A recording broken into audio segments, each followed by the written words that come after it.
22. That's the number of veterans we lose every day to suicide. A reported 45 a day attempt to take their life. That's 16,000 veterans a year that we either lose or come close. That's too many.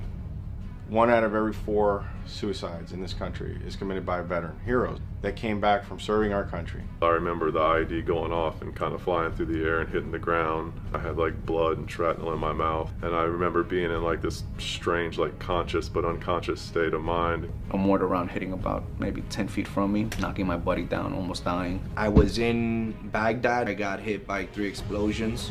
The symptoms are the same. We see young men that haven't slept for months, sometimes years of full night's rest. Something wasn't right. I knew that my brain wasn't functioning right. It was near impossible for me to have healthy relationships with the people in my life or even myself. I couldn't really sleep at night. I just got massive headaches and my body just started kind of like shaking, and I got real scared, and that's kind of like when it hit me a little bit harder that something was wrong with me. When I noticed there was something wrong with me, I started feeling like I was being watched, like I was being trailed. We've married neurosciences to be able to show those wounds. By demonstrating those injuries, we're then able to refer them off to therapies, alternative treatments, such as hyperbaric oxygen, and looking at different other alternatives that are out there. And it's working. That's an incredible video. It really is. And let me tell you, our guests today are changing things. And obviously that was the founder of the 22 Project on I just there. get chills. I do. Watching that video. I get chills, but I'm getting some nerves too right now. Yeah? Yeah. What is it? Because after this, I told you I have to do the 22 push-ups. I got a buddy of mine that challenged me. Have you been practicing? Yeah, well, I have, but today's my first day to do it. How many? How many can? Well, you got to do 22. Well, how many have you done recently? Well, this is my first day doing it. Ah, okay. But I got 2 special people that are doing it with me, 2 veterans. Yeah. And I'm a little nervous to do it with them, but we'll see how it goes. No pressure. You got this. Yeah, it's going to be like boot camp for me. I can't wait to see this. I know. Do you think you can do 22? I could do 22. Whether I could do it on my knees or not, I don't know. Oh, come on. You got to man up here. It'll be off my knees. Okay. But we will do it right. But we have an incredible guest today. We do. Several guests. You're not going to read this? I'm going to read it. Let's introduce them first. You want me to introduce the guest first? Yes. Oh, I thought you were going to read this first. Okay, and that's why we want to welcome in our guest today, as Alan just said. Joining us for a RealConvo is board member and Marine veteran for the 22 Project, John Goldman. Also with us is Dr. Allison Bested. She is the clinical director for the Institute of Neuroimmune Medicine and the chair of the Integrative Medicine at Nova Southeastern University. So good to have you with us and have a real convo about this. That's great. Well, thanks.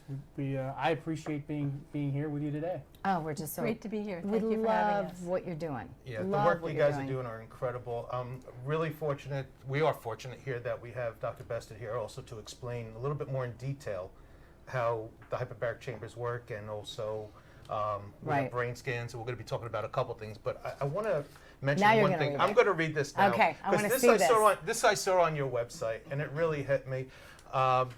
General Douglas MacArthur said, "Duty, honor, country. Those 3 hallowed words reverently dictate what you ought to be, what you can be, what you will be. They are rallying points to build courage when courage seems to fail, to regain faith when there seems to be little cause for faith, to create hope when hope becomes forlorn." The 22 Project is rebuilding courage, faith, and hope, one veteran at a time. And someone that I think went through the program, Lieutenant Colonel Patrick McNamara, U.S. Army, retired, had said this. Yeah. I mean, it's just incredible the things that you're doing. Can you explain a little bit about the background of the 22 Project and what you are doing to rebuild hope? Sure, Alan. About 6 years ago, I met Alex Cruz and his wife Erica. They're just wonderful people. And they had decided, after having their son go through hyperbaric chamber treatments for his ADHD, they met a veteran, Special Forces veteran, who decided to go through the treatment. And they found that during the program, he showed remarkable recovery from his post-traumatic stress. So at that point, they felt that they should reach out to other veterans and help reduce the number of veteran suicides, which we assume is around 22 a day on average since 2012. Yeah, most people don't realize that. Yes. That veterans are more likely to die by suicide and military personnel by suicide than in actual combat. Right. I mean, it's horrible. I read an article that said there are 58,000 names on the Vietnam Wall in Washington. Mm-hmm. If they were to commission a wall with veterans from Vietnam that committed suicide in the last 45 or 50 years, that wall would be twice the size of this wall. Now, there are many ways that you can take your own life, and it's not necessarily attributed to post-traumatic stress. But we all know that can be a tipping point for a lot of veterans, combat veterans that return. Yeah, you had said something to me which was pretty interesting, which I didn't even think about. Our technology now, more people are being saved. Right. So more people are not dying in battle now, they're being saved, but now they're coming home, so there's more people that are coming home with PTS and with TBI.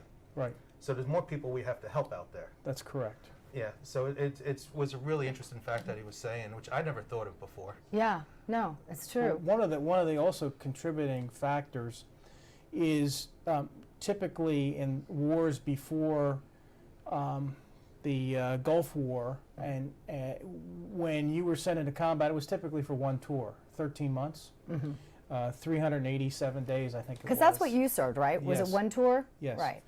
We did one tour, but these fellas, these young warriors go, and especially the special forces, they'll come home, they'll go again, and there'll be multiple deployments. And in the case of SEAL team operators, like one of your guests later, over 18 years, it's constant. So there's that going, that coming back. When I came home, I knew I was coming home for good, unless I re-enlisted and for another tour. Yeah. And so we went into the folds of our family and recovered, because my dad served in World War II in Korea. He knew what I was coming home to.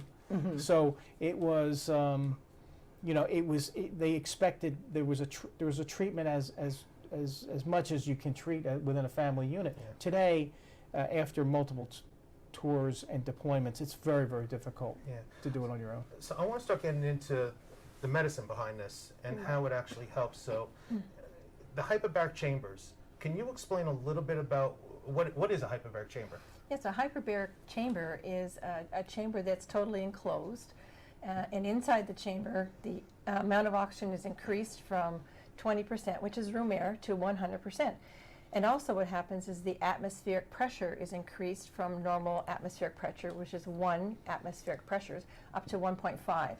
So the combination of the increased oxygen and the pressure helps to force oxygen into the tissues. And as a result of increased oxygen, especially in the brain, what happens is that there's more endothelial cells, little cells that form the vessels in the brain. You get more blood coming in, and as a result, the cells that were weak and dying and really not very functional, they begin to die off, which is called apoptosis. And also as a result of that, we now know that the brain has the ability to heal itself. So this encourages the stem cells in the brain to duplicate themselves and to replace the old dying dead cells with new brain cells. So the brain actually restores itself with the increased stimulation from the oxygen. That is just so fascinating, like regenerating yourself. Well, the body is just incredible. It is incredible that you can do this, because I've heard of oxygen, being used like for burn victims, but this is so innovative, and this is not even really your background. Your background was in blood, but that kind of correlates a little bit, right? So in hyperbaric chamber, we have known uses for it that are recognized. One of them is diabetic wound healing. Mm-hmm. Another one is treating someone that's come up with a diving accident from the bends, and also for ongoing deep bone infections, osteomyelitis. So using the hyperbaric chamber, it's an old technology, but it's being used in a new way to try to help people who've had traumatic brain injuries and other injuries to the brain. Well, it does. And do we have time now to go to the yeah, slide I think we can go to one of the the slides. brain image right now. And Dr. Bessie, can you explain to us exactly what we're looking at as far as... So if you look right in the middle, this is fascinating. So Yes. talk about a healthy brain. So the healthy brain is a brain SPECT scan, and this is the result of a radioactive material being injected into a person's vein and the uptake being recorded. The top middle scan shows that this is the pre-brain SPECT scan. This is the pre-treatment with hyperbaric oxygen, and the normal brain looks in this particular scan, it's gray in color.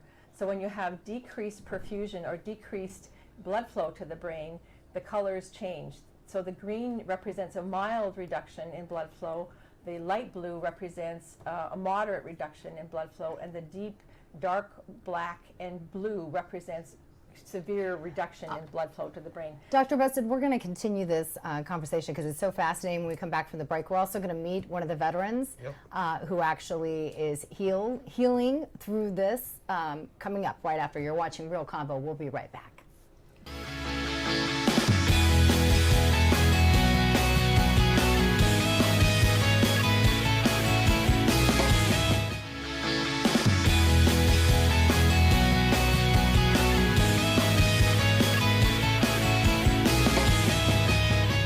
And welcome to Real Convo. Joining us now is Purple Heart recipient and combat wounded veteran Brian Fleming. Also joining us once again, Dr. Allison Bested. Thank you so much. So we were going over the brain scans a little bit, and I want to go into your personal story, Brian, but let's go back to those images that we were talking about and kind of explaining how this works, those brain scans. So you were talking about gray matter is actually the healthy brain. That's correct. So if you look at the brain scans again, the one on the top is the pre-hyperbaric chamber treatment, and you can see there's a large amount of decreased blood flow to the brain compared to after the treatment. On the bottom, you can see there's much more gray, which represents normal perfusion, and the brown and the black has turned to green, which represents very mild reduction. So that's a great improvement after hyperbaric treatment. And how many days is that about? Do you know? So the usual treatment is 30 days. Basically, there are 40 treatments altogether. There's one in the morning and one in the afternoon until a total of 40 treatments is finished. Wow. And Brian, you're going through that right now. Yes. It's amazing. I got to tell you. So he just loves that word amazing. I know, but look at this face. I know. This face smiling. is beautiful, and you know. Tell that to my wife. I know. But he had burns all over his face. Yeah, full face and neck were second degree. So tell us your personal story. I started with the U.S. Army's 10th Mountain Division as a team leader in an infantry platoon back in 2006. While I was there, I was in 2 vehicles that were blown up. First one ran over a bomb in the road. I actually walked away completely physically unharmed from that, but I started having headaches every day. I was forgetting things that I knew I should know. It was creating a little bit of strife between me and my immediate supervisor, and I didn't know why. And then a couple months later, July 24th of 2006, a suicide bomber pulled his minivan, got right up next to my door on Highway 1 in Kandahar, and he blew the whole thing into about 10,000 pieces. And it was literally from me to you really, because he was on this side, right there on the road next to each other, and woke up in a ditch on the side of the road, had no idea what happened, and he was the only guy to die that day, which is why my Purple Heart license plate on my truck says "Nice try," because that's my sort of to him. So I love that. After 14 months at Brooke Army Medical Center in San Antonio, Texas, burn treatment, reconstructive surgery, scraped my skin off with the razor blades. I had a very unique person come into my life that helped help me into my next mission in life. Now you're incredible, because I did read somewhere that you do motivational speaking now, and you actually went on stage with your bandages on. Yeah, I didn't know I was going to be on stage. That's where that... You didn't know that? The guy I met, my first mentor, a guy named Dave Reaver, he was injured horribly in Vietnam by a phosphorus grenade. Yeah. He came home, he started speaking, writing books. Well, he came and spoke to me and about 30 other guys who had been blown up and shot up. And we hit it off, and he said, "Hey, I'll show you how to do something with this, if you'd like." Well, I get a call like a month later, and his secretary says, "Hey, he's going to be at this place in this small town, middle of nowhere, Kansas. He wants you to come." Hey, now, I'm from Kansas. Watch it. There you go. Manhattan, Watch it Kansas. there. Yeah, we weren't in Kansas anymore. Yeah. And so he brings me there, and he's talking yeah? I didn't realize how many people had filled in behind me. I'm on the front row. I'm still in burn bandages. My face is pretty You pink. can't even tell. Yeah, on my hands. And that's what the amazing thing is. Look, you could repair, obviously, and you know, I don't know what you looked like before. Hopefully you're Not much better. Okay. But, You're really handsome. but look, He's already taken. I know. But look, I mean, obviously you could fix physical. Mental is something else. Yeah, so I want to know yeah. how you, going along those lines, I want to know how you got in touch with the Project 22. Like, how did that happen for you? It was through a friend. I think it was through my friend Debbie Lee, whose son Mark Lee was a SEAL who was killed in Iraq, and she had hooked me up, I think, with 22 Project and this whole hyperbaric thing, and yeah, so that's it's interesting. This is my second run through hyperbaric treatment, and the first time I noticed. When I was done with it, I started noticing I'm falling asleep earlier. I'm normally like a 1 or 2 a.m. guy because my mind is just racing. I'm turned on at night. My headaches went away by about 75%. Really? 75%? Yeah, about. I was having severe From headaches. 1 to 3 times a day I would have severe headaches. And it went down to like 1 every few days. And it fluctuates still sometimes, but it is massively better. And I just can't wrap my head around why in the world the VA and the military never offered me this treatment 13 years ago. Yeah. Yeah. My quality of life for the past 13 years would have been revolutionized and different for the better. It's, Yeah. So, Dr. Bested, I what wanted... is it about the hyperbaric chamber that, like with the headaches, what is it that helps, you know, reduce the headaches? Or Well, we suspect because you get better blood flow to the brain, that when the brain has a headache, one of the causes can be reduced oxygen to the brain. So when you give the brain more oxygen, the headaches disappear. wow. That's amazing. And what it's basically doing is revitalizing the cells in the brain? or- Absolutely. regenerating Absolutely. itself? Like, Yeah, what's so it the stem doing? cells in the brain produce more stem cells, which are the neurons. So you're getting a whole new replacement for the neurons in the brain. So you have better functionality, which leads to better sleep, you know, less pain. All of the symptoms that are anxiety, depression, all these things tend to basically be improved. So Brian, how long after did you start realizing that you had TBI or PTSD or both? Both. Both. Okay. Yeah. How long after did you realize? It wasn't like I woke up one day and I felt a difference.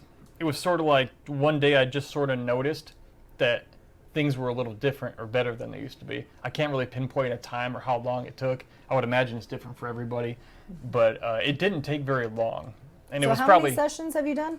I did 40 originally, and now this week I've done probably 12 at this point. We still have some more to go. Okay. And what's the difference? Why would you need to come back for a second one? I got the opportunity. Okay. and I realized how much it helped me the first time. If I can maybe double those results, that would dramatically improve my quality of life. It's incredible. And what else are you doing? You're going around and doing motivational speaking too. Yeah, I realized that after I was injured, that day that my first mentor pulled me up on stage in front of 3,000 people and I didn't know it and I was still in burn bandages, I met a young lady after that who had been raped and molested and abused as a kid. Her boyfriend had broken up with her. She tried to kill herself and failed. But she approached me after this event, after I spoke for 2 minutes. And she said, you know, but if you can get through all that, she said, I think I can get through this. And that was a turning point. It was a 1-degree shift. It gave meaning to my suffering. And it set me, I discovered my new mission in life. And that's one of the big challenges veterans face, is that they get out of the military, it's sort of an institution, it is. And so you're sort of institutionalized, you're part of something, and you get out, and a lot of men and women, they don't have their next mission. And I didn't either, but I found it through that. And so I found meaning in my suffering. That was the #1 foundational thing that turned me in a good direction. Doctor, I want to go back to you too, though, because your background, again, was, you know, in dealing with blood, then you've kind of gotten on board with this. Why did you want to get involved with the 22 Project? Because you heard what Ryan was saying, you don't understand why the VA wasn't on board with this. You're hearing him say this. You want to be a part of it. What inspired you to do that? Yes, well, I'm on staff at the Institute for Neuroimmune Medicine at Nova Southeastern University, And part of the mission there is to help the patients with Gulf War illness. And these are veterans that are specifically sick as a result of a Desert Storm, which was in 1990. So we have part of our clinic is devoted to helping these veterans. So my boss, Dr. Nancy Klimas, she invited me to this meeting to see about this hyperbaric, because Alex Cruz approached her and said, could we do some research on hyperbaric? And that's how I got involved. So it's absolutely thrilling. I've seen now 20 of the SPECT scans and before and after treatment, and also the multiple symptom questionnaires, which we have a graph that shows a distinct improvement from before to after the treatments. The numbers go from a high of 75, which is a total disability, down to half after the 40 treatments, 35. So when you hear someone like Brian say, I noticed right away, how does that make you feel as a doctor? Well, it gives me hope to try to basically bring this information and to do some clinical research trials, which we will be involved with shortly, to try to show that this actually does work in a clinical trial, so that eventually we'll be able to apply for Department of Defense grants to do a huge trial, so that we can actually show the mechanisms, how this works, particularly in Gulf War illness, but also in post-traumatic brain injury. Yeah, I mean, it's just amazing. You had mentioned about the VA, trying to go to VA. What other type of treatments have you gone for before this? Well, basically the treatments. I mean, the VA offers you pills, and more pills. Talk to somebody. I mean, I just wasn't real big on that. I watched so many of my friends get into this circle, this downward cycle of pills they couldn't get out of, and if you just stop, you could die if you just cold turkey stop. Yeah. And I decided from day one, I'm not going to make myself worse. I'll fight it head on or die trying it. You know, that was my own personal choice. I don't advise other people on what to do. I'm not qualified to do that. But for me, it's like I'd rather be myself and deal with these things, because at least it's really me dealing with it. Yeah, you were married when you went into the military? Or? I got married 3 months before I left and deployed to Afghanistan. Okay, and was there a difference with your family, that they saw it, your wife saw it? Oh yeah, What was going she got a completely different man coming home, and you know, I've apologized to her that over the years. I'm sorry you married someone else and then you ended up with me. But you know, we'll be celebrating 15 years of marriage pretty soon, and we're making it work. I can tell you, I got a good woman from Texas. You're from Texas. Y'all make your women good down there. I got my boots on. I should have put my cowboy hat. I got my boots on. I'm very fortunate. Yeah. I'm a good apologizer. I think that has a big thing to do with it. That's my only credit. Oh. Yeah. I love that. I'm dead serious. No, I think it's awesome. I'm sure she's noticing improvement in you as well. I hope so. Yeah, I think so. I'm just so inspired. You're an amazing guy. By your story, Brian. Thank you so much for joining us here on RealConvo. It's been such a pleasure to have you on. Please come back. Yeah, absolutely. Because you're going to get some more treatments done, right? Yep. And I just want to remind everybody, I mean, we all get blown up in life. We all have catastrophes happen, but every catastrophe actually produces opportunities. But most people get so hung up in their catastrophe, they miss the opportunities right in front of them. And so keep your eyes open. Brian, thank you so much. It was a pleasure to have you. Doctor, stick around. When we come back, we're going to have a Special Operations Senior Chief and retired Navy SEAL joining us, Keith Barry. You're watching RealConvo.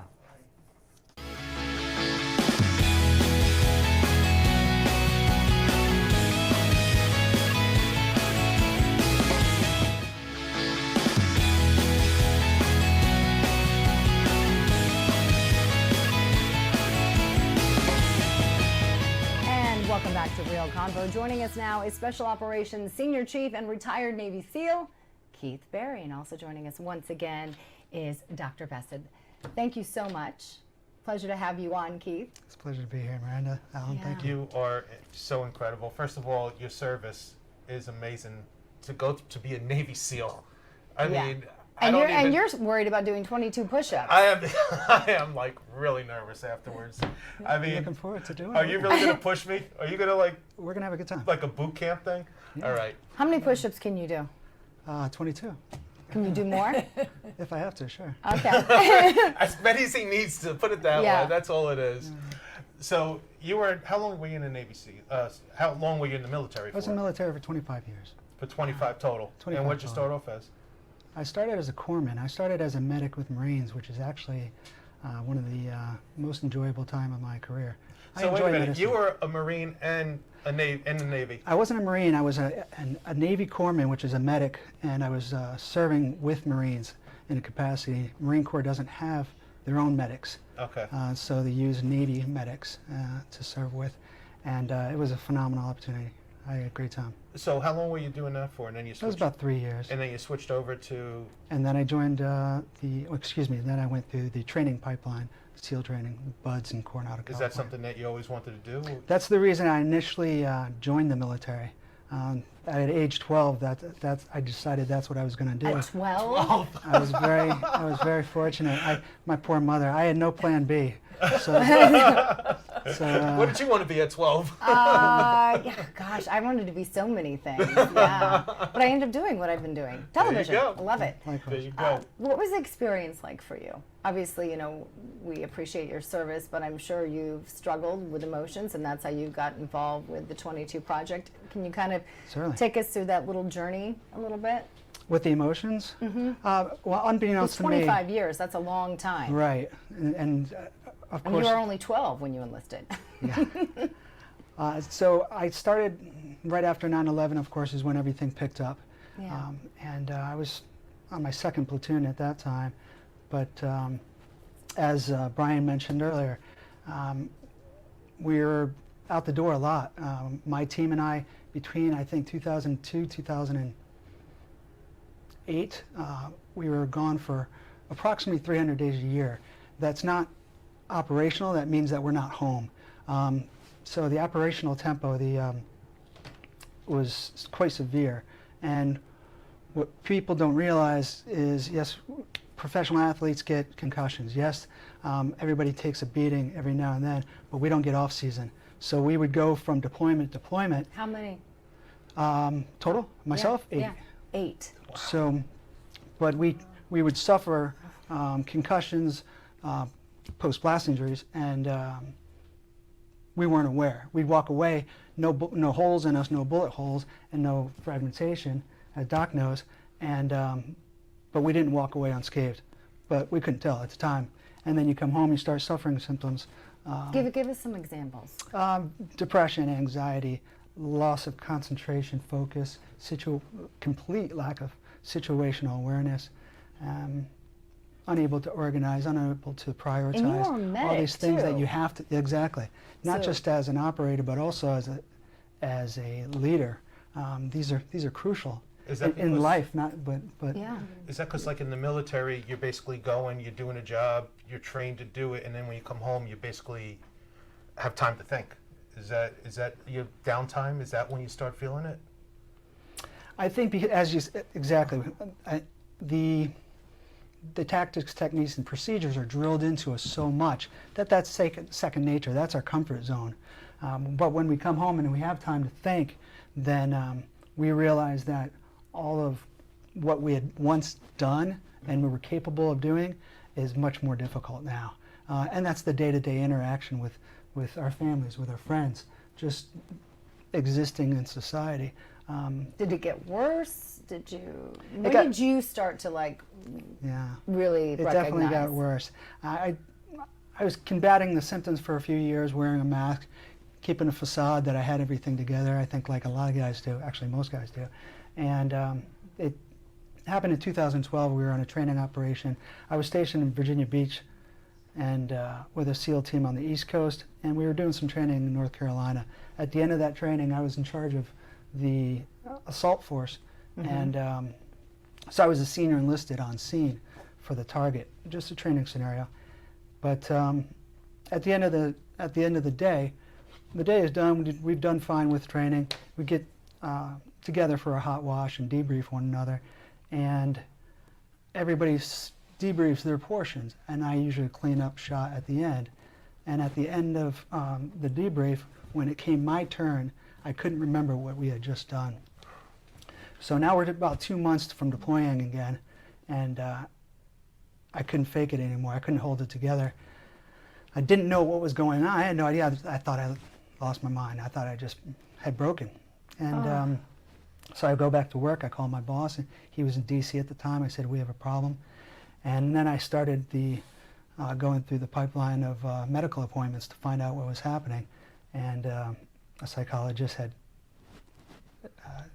considered that I had TBI and thought I needed to be seen and treated, which was the right call, which was necessary, which was absolutely the thing to do, but it was also the most difficult thing to do, obviously, take a knee. And you have an amazing story after that, too. But I just want to ask Dr. Bested something. TBI is traumatic brain injury. PTSD is post-traumatic stress disorder. Or Yeah, good now question. we're I'm taking glad the you asked disorder that. order. Want to distinguish? Now, can you explain, I mean, I know post-traumatic, well, TBI, we were talking about something about the brain, how it bounces off the skull. Right. Can you explain what causes each? Yes, so TBI, or traumatic brain injury, is an actual physical injury to the neurons in the brain. So if you look at your brain as this, and you look at your skull as the hard bone around it, when you have a traumatic brain injury, what happens is that usually your brain hits the front of your skull, and then it reverberates back, and it hits the back of your skull. And as a result of that, you get a concussion. And that can be either mild, moderate, or severe. You could be knocked out. But what happens is you actually tear the little nerve fibers in your brain, and that results in your brain trauma. And that's the trauma, and that translates in the brain to the brain not being able to manage what it normally does, which is thinking, emotions, you know, information relays, all these things. So the brain is really upset, and it's a physical illness, and that's So the it's part actually a tearing of the brain. It's a physical problem, So and that now we makes recognize it on the brain spec scans. That makes sense because, as I told you, my wife is an RN. She did wound care, and when a wound on the body got really bad, she sent him to a hyperbaric chamber, and it cleared up in no time at all. So that's basically what it's doing here, too. That's right. And before, we didn't know. Before we had the brain spec scans, you know, we knew that people had been injured, but we didn't know the degree of the injury. That's why you can see the color change, which is great. You can see the before, which is dark blue, and the afterwards, which is maybe light green to gray. So you can see the improvement in the physiology in the brain. It's wonderful. So now we can actually show to people there's something physically wrong with you. And Keith, did you see your brain scans, like the before and after? How many treatments have you done? That's why I'm smiling when you're. I know, I see your face just lighting up over there. He's just like, yep, know exactly what you're saying. And that's the key to this. And that's the beauty of this, and that's the beauty of Doc and Alex and all of the supporting of 22 Project is once you realize that and you see that and you realize that it's a physical injury, it's a eureka moment. And when I realized that, that you're not going crazy. The first time I saw that, and I you're said, not going crazy. You're not going crazy. Yeah. It's an injury. If you break your leg, guess what? You're going to take time off. You're going to have to go to therapy. You may have to take some sort of medication. You're not going to do a marathon tomorrow. So you have to start all over. You have to give yourself permission to start all over. But you can get better. But you can get better. That's the key. There because it is. part of your brain, deep hidden in your brain, is your pituitary and all the connections. And this is your endocrine system. This is your hormonal system. I'm so glad you're saying those words and we're not. So once this starts to heal, this is the trauma starts to basically heal itself, so that you get the hormones regulating each other, so you don't have these rages that come out unexpectedly and the lack of sleep. Yeah. And is that what you were having? I see you nodding your head. Were you having these moments of rage? Oh, I think we all do. There were times when I had to pull off on the side of the road. I lived about 5 miles from work, and there were days I couldn't get home. I'd be driving home at night, and between coming home from work to get to home, I'd have to pull off on the side of the road and just lose it for no apparent reason and not know why. And then once you realize that this is why, the mind is so powerful. It's such an amazing thing, but it's also capable of healing. That's where the injuries are, and that's where the healing is. And that's the key, and that's why we wanted to have you on. We only have a couple minutes left, but real quickly, I want to talk about how many treatments you've had and what advice you would give to other veterans who have experienced what you've experienced. I've had 12 treatments thus far for this, and the advice I would give to other veterans is you're not broken. That's so critical, you said as that. Brian said earlier, they don't want to push the medication, PTSD, rubber stamp everything and just call it what it is. That's the easy way out. We have the ability to heal. Everybody that's gone through the military, that's gone through cyber training, they suffered for a reason. Suffering is not for just no purpose at all. There is a reason for it, and you have a phenomenal opportunity for growth here. Your attitude is what's going to distinguish your choice And that attitude you take is what's going to distinguish how you heal. Yeah. I got to tell you, for what he's been through, and we haven't even touched on it, but there's another story behind him that hopefully we could have you on again to tell. I mean, you're a hero. I would love you're to have you on guy. again. Keith, Yeah, thank gentlemen, you so much thank for you. your Thank you so service, much for- and thanks for making a difference. Thanks for having this, and thanks Yeah. for getting that word out in light and darkness. You're an It was a incredible guy. pleasure. How many Thank more you so treatments much. do you Thanks, have man. left? Here? For the oxygen chamber, how many treatments do you have left? You don't know yet? 38. That's 38? There you go. Ask the doctor, she knows. 38. But he's gonna know the 22 exactly. push-ups. Yeah, I exactly. gotta do I want to after see this. that. Thank you so much, Keith. It was a pleasure. Doctor, stick around. We still have much more here to come on Real Convo. Coming up, we're going to have John Goldman join us once again here on Real Convo. Don't go away. We'll be right back.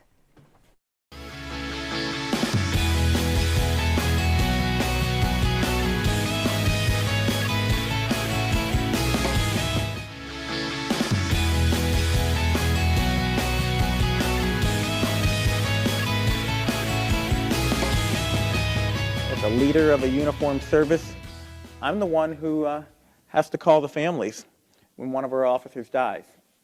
And I'll tell you, I've made as many calls to families who have a loved one who's died of suicide as I have for any other reason over the 3 years that I've been Surgeon General of the United States. I got to tell you, I mean, that's the Surgeon General of the United States. That was at the REACH launch for the Prevents, Right. which is the President's Task initiative, force. task force, right? And for him to say that he's made as many calls for people that died by suicide as he has for people in combat, it's amazing. It's horrific to think about that, but hopefully with things like the 22 Project, we can change those numbers Yeah. and get rid of this epidemic. I really hope so. And I really believe everything starts with the veterans. I do mean, too. the inventions that have come out throughout the years. I mean, I'm looking down the list here. Duct tape was because of the veterans. Sanitary napkins, night vision, walkie-talkies, but even digital photography. You like this, don't you? Yeah, I This do. is- I'm looking at this list. Internet and then nuclear technology. If we didn't have the nuclear technology, we wouldn't have the nuclear imaging that we have right now to help you with to see that this is working. Right, and that's where we also want to welcome back Yep. John. So good to see you again. Pleased to be back. So, yeah, were you personally responsible for some of these things? Alan's giving you I props was here. looking at it. And it was I kind did. of funny. No, it is but- really But fascinating, duct tape. though. My father would have been proud with the duct tape. He used duct tape Yeah. on everything. But when you hear what the Surgeon General said, and I can't imagine being that one that would have to make that phone call to those families. You served. We heard Brian's story. We heard Keith's story. How does that make you feel? Like you're making progress here. You're giving people hope that there's an alternative than just getting addicted to pills, which clearly hasn't been working for many veterans, and now they can do it this way. Well, it comes down to quality of life. Right. When in the World War II, and I grew up with my parents having gone through that, people went through life and they didn't talk much about service. They had odd things that happened. So when my father passed, he was a corpsman as well. When he passed, some of his friends said, "Well, you know, your dad did this." I didn't know anything about that. So we tend to push it to the back of our mind. It wasn't important. You had a life to live afterwards.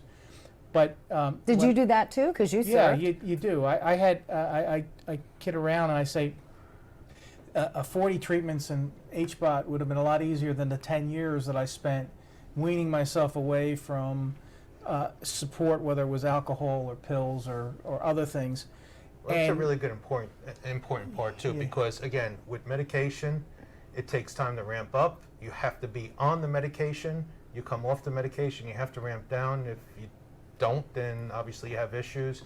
But with this technology, you basically go in for 40 treatments, and you're pretty much done, and there's an improvement right away. Yeah, we had a vet come down, young guy, 2 tours in Afghanistan, just didn't know how to cope with civilian life, was getting his undergraduate degree and then moved on to grad school and still was having a difficult time. And he was the guy that came in and said, "I don't know if this is going to work." His dad really pushed him into it. And I was having lunch with him, and he was after about his 10th or 12th treatment. had a big smile on his face. And I said, Adrian, what's that all about? He says, I slept 7 hours last night. Wow. Yeah, we were hearing that with Brian. Yeah, that's just It's amazing incredible. what sleep could do for people. Yeah. Oh. It really is. And I think the other thing that Alex figured out early on was the treatments are tremendous. That's 90% of the, but the ability to get together with other veterans, especially those that have gone through the treatment and successfully gone through it, is really helpful because we're used to the big tent. You know, when you're downtime, you're in a tent. You smell the tent. You're with your buddies and you're cracking jokes, and it was the thing that I really enjoyed. Right? Everybody said, "Oh, did you like this?" I enjoy just being with the people I serve with. When you leave, you don't have that anymore. You don't have that support. So being able to come once every 2 weeks and sit down, and I think that's what Alex is looking to do as we take this to other areas within the country. And that's what I want to get into, because this is our final segment. So for people who are interested in this, you've treated, what was it, 100 veterans that have had? 120 right now. Actually, 120 right now. 121, 122. So, and There's for that those of you 22 wondering who number he's again. pointing to, he's pointing to Keith and I and do have to Brian. say one thing on John's point about getting together. I was there. They were gracious enough to invite me, and to see everybody there. I mean, you had what, generals there, you had lieutenant colonels, you had Navy SEALs, you had there was a Green Beret there, and I love the bantering. Actually, I'm pretty proud of you today because we had Army, Navy, Marine, and there was nothing going on between. But the camaraderie that they had there, it didn't matter if it was a general or a sergeant. Everybody was. And Dr. was Besta together. comes too, and she enjoys seeing that, and all different seeing ages. the improvement. Absolutely. Right? Yeah. I mean, and I want to make sure we get back to actually what we were talking to before I was so rudely interrupted. But I wanted to go what you were saying, though. So you've treated 120 right now. You're looking at expanding your reach. You're looking at getting help from, financial grants. Yes, so recently we were given a grant from the 22 Project and also the LOSEC Foundation. So we will be doing a research project which will actually look at in very concrete ways brain SPECT scans before and after, and have the subjects answer a multitude of questionnaires to show their improvements. And with that information, the plan is to apply for a Department of Defense long-term grant. So we can expand this. So that we can actually show the underlying mechanisms, the physiology, the pathophysiology, and show the improvements. So if anybody's interested in volunteering to do research and you are a veteran, there is a website on INUM. Please contact us. We'll there. put all that information on our RealConvo website. We'll be So sure if and do anybody, that. we'll go to www.real-convo.com. He's always got to make sure we put that hyphen in there, but it's true. Yeah, it is. I'm going to make sure you do that. So you're looking for Gulf War. So we're looking for Gulf War veterans. These are the veterans that were in the Desert Storm. They were exposed to a number of pesticides, sarin. They were blown up a lot. They had a lot of chemicals that they were introduced to and a lot of vaccinations. So those are the particular veterans were interested for this study. But what about the other veterans? And the other veterans, we're also looking for veterans to basically to participate in the research as well, for other research projects as well. And the 22 Project, what you're doing, the veterans don't pay for anything. It's 100% funded. Yeah, That's I'm glad correct. you mentioned that. The treatments are funded, the travel, the hotel. When we do take it on the road, obviously you'll have treatments closer to home, and that's going to be great. So we're going to start out other spots in Florida, and then take it to other areas where there's a heavy concentration of veterans. Doctor, how did you come to that determination where it's 40 treatments? This is something that's due to the research and the literature that's been done, and also the experience that I saw with the actual. I was able to look at 20 of the 100 SPECT scans so far, and I will be reviewing the others as well. And we plan to publish this information, but 40 seems to be an adequate amount, and also the pressure seems to be a standardized. We're coming to be more standardized, the 1.5 atmospheric pressures. Can anybody go in a hyperbaric chamber, or is there any conditions that people? There are certain conditions that are contraindicated. One of them, if you have severe lung problems, so that you have a bleb in your lung that potentially can explode. And there are a host of other contraindications if you're a smoker, if you have had a heavy alcohol use, and there are other contraindications as well. Really? I wonder why that is, though, because you would think it would be more oxygen. Well, because when you're smoking, your lungs are filled up with tar and nicotine, and it's difficult for the oxygen to perfuse through the lungs. Oh, so I you see. have like Okay. another barrier, so it doesn't work as well. So this could be another treatment to quit smoking. Yep, there you go. There you go. Motivate you to stop smoking. Yes, Yes. absolutely. And so the plan for the 22 project then, you were talking about expanding. You want to make this Yes, nationwide. And Alex has decided to use some military terms. We're hoping to. And when we're talking about Alex, for people who are watching, Alex Cruz. that's the founder. Just Right. want to make sure we mention him at the beginning of the show. He's talking about establishing squads in different areas, just as low as a military term, where veterans that have already experienced the treatment will take under their wing some new ones that are coming in and encourage them, one, to participate in the treatment, but also be with them throughout the treatment and after. So that's important. Yeah, it's important. I really love what they're doing. The 22 project is something that's going to be a game changer, and not only for veterans. I look at it like it starts with the veterans and works its way down. There are other people that have PTSD out there. There are other people that have other conditions that I think your research and what you're doing is going to really help everybody from. So if we can show that the physiology is real and it's consistent, then this might open up opportunities as a regular medical treatment for post-traumatic brain injury. It's incredible. I love that. I'm going to be the first one with the ADHD. I want to get in there. Yeah, if you could, can he use that? Does he qualify for that? Because sometimes he needs that. Oh, and you wanted to correct the number, by the way. I can't believe a math major made that mistake. Yes. So 40 minus 12 is 28. There you 20. go. So we said earlier, in reference to The number of treatments Yeah, but they were using a that calculator Keith over there to correct that you. Keith still has left, right? That's what we correct. said. Okay, I want to make sure we reference that And again. Brian told me I had to use a crayon because that's the between the Army and the Marines, we use crayons. There we go. Ouch. Yeah. I'm Wow. glad you got that in. I love those things. Thank you both so much for coming on. We hope to have you back on.